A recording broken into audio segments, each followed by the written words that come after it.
Hi,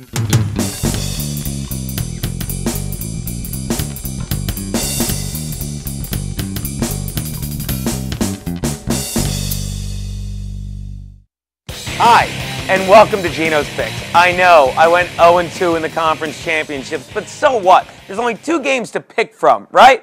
That's nothing, and I'm still 5-5 on the year with the Super Bowl coming up. Oh, the day every red-blooded American squanders away most of their kids' college tuition money. So are you ready? Are you ready to gamble on everything and anything? Me too. But first, you know what really grinds my gears? The NFL has decided that next year, for the first and I think last time, they will have the Pro Bowl the week before the Super Bowl.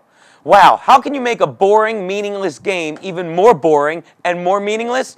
Do this. Because do you really think anyone that's supposed to play in the Super Bowl is going to risk a freak injury the week before in Hawaii? No. And do you really think someone who got banged up throughout the playoffs and lost in the conference championship or the week before is going to be dying to play one more week in front of everyone to be reminded how next week is the Super Bowl? Exactly. It's a waste, it's a publicity stunt, and it's the dumbest thing the NFL has done in quite some time. The NFL makes too much money. They're like the hot chick at the gym that doesn't know what she's doing. She shows up at the gym wearing makeup. Really? You got to decide what muscle you want to work. Is it your biceps or your twat? And that's what really grinds my gears.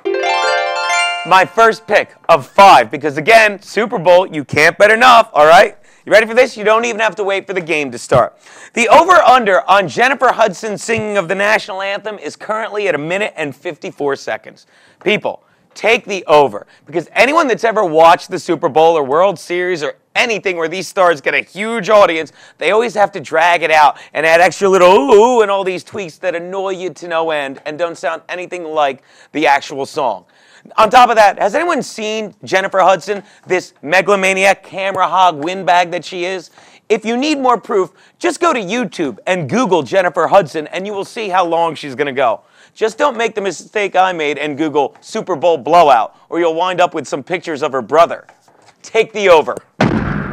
My next bet, the coin toss. Probably the last sober bet you'll make all day if you're doing it right. Okay, my call, take heads. Sure, I know there's only a 50% chance of it coming up heads, but there's a 90% chance of you screaming the word cunt at your wife at any given point during the Super Bowl. So as a result, I would say the coin toss is going to be the only time Sunday you have a chance of yelling head and actually getting it. Take heads on the coin toss. My third pick, the over-under on a blocked punt for Super Bowl 43 is 1/2. So they're saying you win if any punts are blocked. Look no further than Pittsburgh Steeler punter Mitch Berger, who started the season out of football. Then he went on to rank dead last in the NFL in punting. Then he had a shitty punt against my Chargers that was so short it actually went off Eric Weddle's helmet and gave them possession, the bastard. But none of those can compare with what he did in the AFC Championship game Sunday.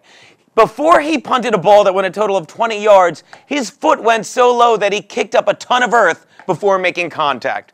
I haven't seen that much dirt fly in the air since they discontinued kickball from the Special Olympics. Take the blocked punt and the over. See, this is why I love the Super Bowl. The next bet, the first end zone celebration. As you can see from the chart over my shoulder, touchdown spike, 2-1, pretty good. Round off or backflip, 3-1. Although I'm sure you can get even money for a ton of roundhouse kicks going on in trailer parks throughout the Midwest Sunday. But the next one is my favorite, the Snow Angel at 4-1. Really? Are you thinking of betting the Snow Angel in a game at Raymond James Stadium? As long as you're at it, here's another bet for you, genius. Take the first Arizona touchdown to be scored by Rob Tidwell. Ugh. Take the touchdown spike, 2-1 easy money. Which brings me to the actual Super Bowl. The Steelers are giving 7 to the Cardinals in Super Bowl 43. That's it right behind me. Can you see them? Yeah, I've been doing it all postseason, so why stop now? For me, betting against the Cardinals is like going out on a date with Dave Meggett. Whether you want to or not, at the end of the night, you end up getting fucked.